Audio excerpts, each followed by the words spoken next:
So how much have you paid people to pull out customers who are in line with a bag that's 2 centimeters too big, Mr. Schroeder? Well, we recognize this is a hard job, and so therefore we incentivize them to do that. How much? It's $10 per bag. Wow, $10 per bag. And I think, Mr. Klein, you and Mr. Schroeder, your airlines cumulatively have spent $26 million paying gate agents between 2022 and 2023 to catch passengers whose bags are a little bit too big. $26 million. I mean, if people want to know why it's such a terrible experience to fly, this is news for them today. Your airlines are paying millions of dollars to your employees to harass people who've already paid. They're there in line because they've already paid. It's unbelievable. By the way, let me just ask you this while I have you here. Why is it that you charge different people different fees for carry-on bags? Why is that, Mr. Klein? Why isn't it just a flat fee? Why is it that I might get charged one fee, but my wife might get charged a different fee? Why is that?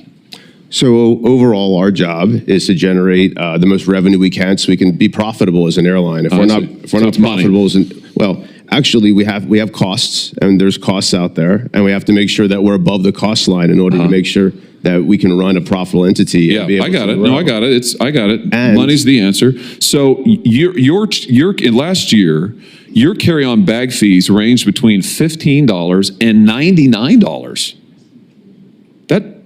That's extraordinary. One person might pay 15, somebody else might pay 99. How do you determine it? Is it based on personal characteristics? You charge women more? It's never based on personal characteristics. You charge minors more? We do not, sir. What, just people who are suckers? I mean, how do you do it? Well, there is a cost to carry any kind of bag. Yeah, but why do you charge some people more? I understand the cost, and you make clear money's your bottom line. I get that, but why is it that you're charging some people what, triple, quadruple the amount? Well, the length of the flight should matter in this as well. So yeah, but that's not the data. The data shows is we're talking about the same people on the same flight might get charged radically different prices for a one carry-on bag. You do the same thing for check bags.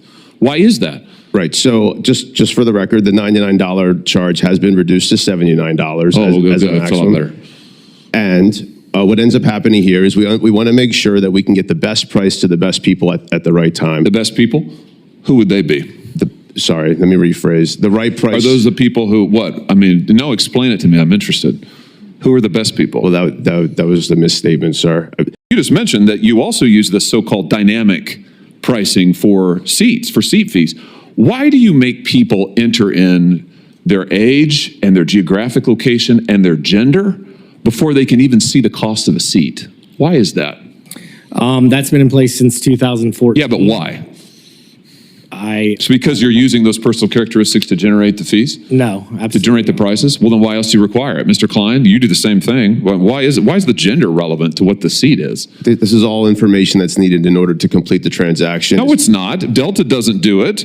United doesn't do it. You don't need somebody's gender in order to do it. You use it clearly. You're using it to generate the prices, right? We do not, sir. It's not based on personal characteristics? Not at all. You don't use algorithms to set the price of seats? That's a different question.